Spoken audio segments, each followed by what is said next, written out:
Caroline, it is recording. I was like holding my breath, but it's recording. I am responding to your paper about controversy, which is to vaccinate or not to vaccinate. Let's get started.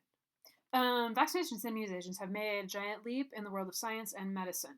No longer can the undeveloped immune system of children or those who may be immunocompromised die from deadly diseases such as measles, smallpox, malaria, etc. Vaccines are usually composed of the dead cells of a virus in order for the receiver of the vaccination to build antibodies or cells that fight foreign bodies so that if one is infected later in time, they already possess the army to fight off these invaders. Cool.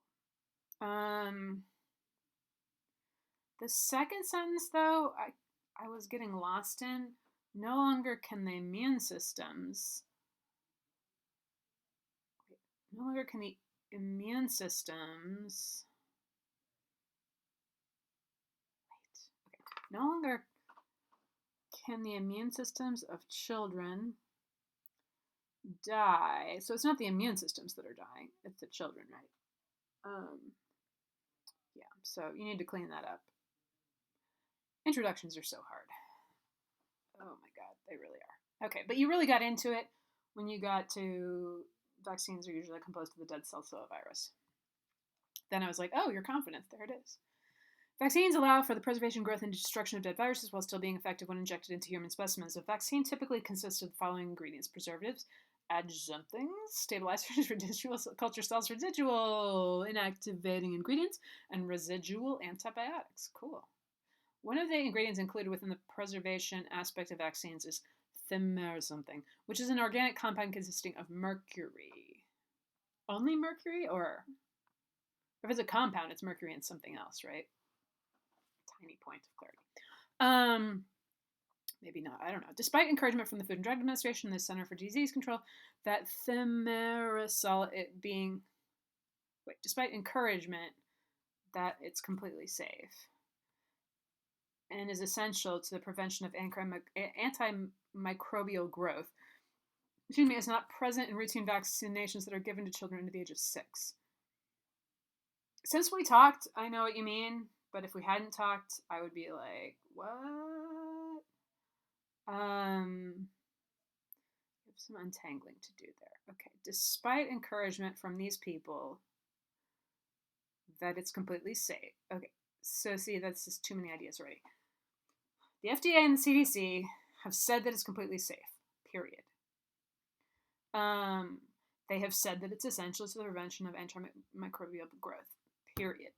I'm very often, maybe I already told you, suggesting to people in my classes to make their sentences shorter, to have more short sentences.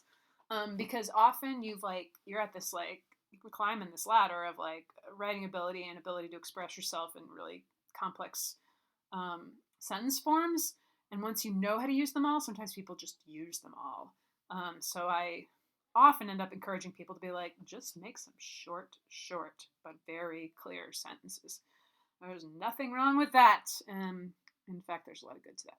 Okay.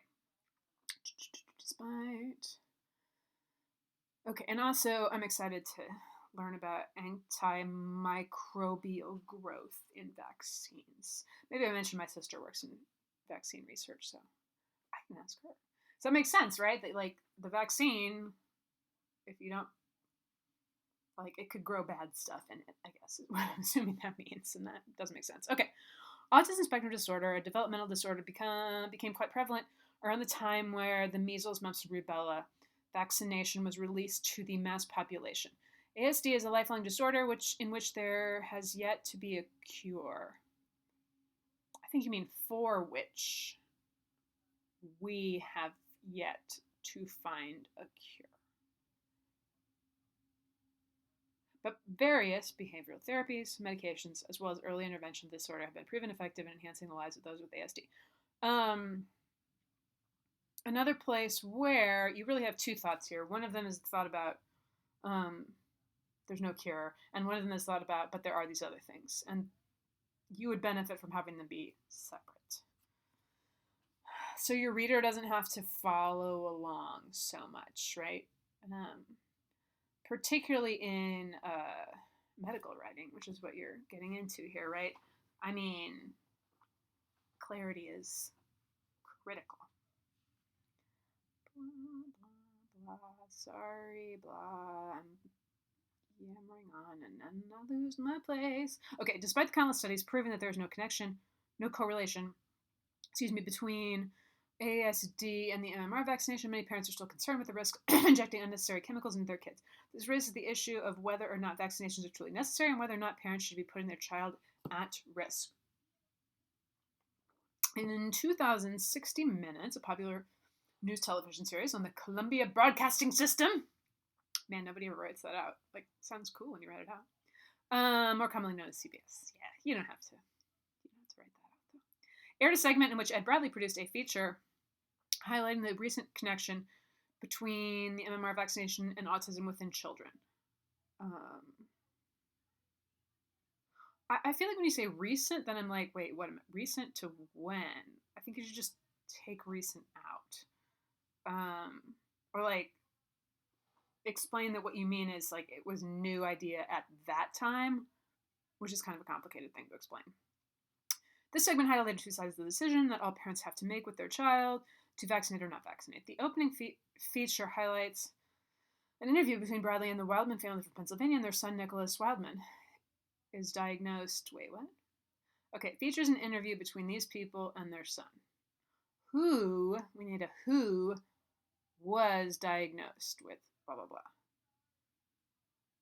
The opening feature highlights an interview with these people and their son is diagnosed. See, yeah, no. That needs a little fixing. Mary and Dave Wildman, Nicholas's parents, blame the MMR vaccination for Nicholas's disorder. Mary and Dave recall Nicholas being developmentally on track until a few weeks after receiving his MMR vaccination. It was after this in which Nicholas regressed quickly. I think you don't need that in which. It was after this Nicholas regressed quickly from no longer speaking. Oh man. Aversion of eye contact and repetitive behavior, which is evidently seen within the home videos the Wildman show Bradley. Oh, sad. Okay, this list that we have here about no longer speaking, aversion of eye contact, repetitive behavior. The way that writers try to make their ideas the primary thing as opposed to the way that they've expressed their ideas, one of them is by using parallelism within their writing, which means basically that when you have a list of things, you want them to be the same as much as possible so that you're not noticing the, maybe you know all this, sorry, you can fast forward, so that you're not seeing any difference in the way they're expressed in the same way. All you're noticing is the ideas themselves. What I mean by that is, okay, he regressed quickly. And then we're going to list out the ways that he regressed. He stopped speaking. He avoided eye contact. He began exhibiting repetitive behavior. So that's parallel because I just went with, you could do it. You could choose a lot of different ways to put it. To make them parallel, it's just consistency. He regressed quickly.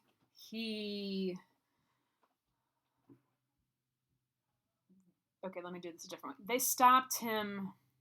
No! Okay, I'm getting it. They noticed that he was no longer speaking, making eye contact. I guess you'd have to do those two together. They noticed him no longer speaking and avoiding eye contact. They also noticed him engaging in repetitive behaviors. Okay, so what I feel like I'm trying to explain, but honestly my explaining skills are not super strong today, what I'm trying to explain is when you say speaking, aversion, repetitive behavior, those are different forms. There's an ing form. Actually, the other two are consistent, so you could stick with those. But a famous example of how this goes down that I always tell people is how do I do like a government of the people, by the people, for the people, right? If we said government of the people, government that works for government working for the people, right? If we just switched it up, then it'd be like, why did you switch up the form? Okay. Mary notes to Bradley in this interview, I should never have given him that vaccine. When you're talking about this couple, you will want to refer to her, like normally it would just be last name, but since obviously there are several people with the same name, you want to refer to her as Ms. Wildman. We pretty much never call people by their first names in academic writing. Okay. And oh God, so sad. I should never have given him the vaccine. This emotional and relatable perspective from American parents did hit home for many viewers because, like the Wildmans, there were many other parents whose children had the same experience and emotions regarding ASD in the MMR exam. Okay. One last thing before we move on from here.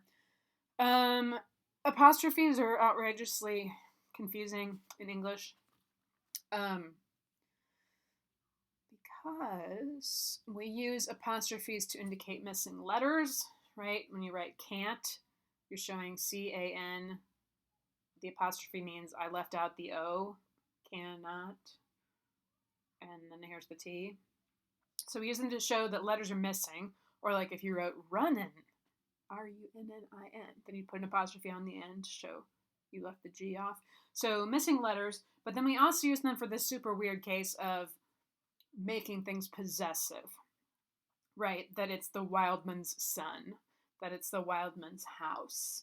And the fact that we add the apostrophe S to show somebody owns something, as well as we use an S to make things plural, means that, writers in English are driven completely insane by this. All that is to say that when you're just talking about the Wildmans, there's a bunch of them, there's no apostrophe, because you're just talking about more than one Wildman, right? There are multiple Wildmans.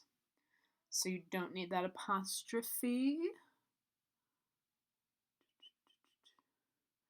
You have used it correctly when you say within the home videos, oh no, you haven't. I lied! That one doesn't need an apostrophe either, because you're just saying the Wildmans showed him something, right? Just them, more than one of them. I mean, it's terrible. They don't have this problem in Spanish and French and stuff, but everybody's got their own problems. Oh boy, we're going to need 2 videos. Bradley, later on within the segment, conducts an interview with Dr. Andrew Wakefield, a physician from the United Kingdom, who claimed that there's a link between ASD and the MMR vaccination. Wakeford has a study in the Lancet, the famous scientific journal in the UK, in which he studied 12 children who all received the MMR vaccine and developed ASD. Wakefield associated the onset of autism not neurologically, but instead that the onset of autism not neurologically, but instead, I'm confused by this, that the MMR causes irritation of the GI tract. Despite many confounding variables, Wakefield's study received high publicity. And Bradley's one-on-one interview gave insight to this controversial physician. Okay, I'm definitely going to need more than one video for you, so I'm just going to start the next one.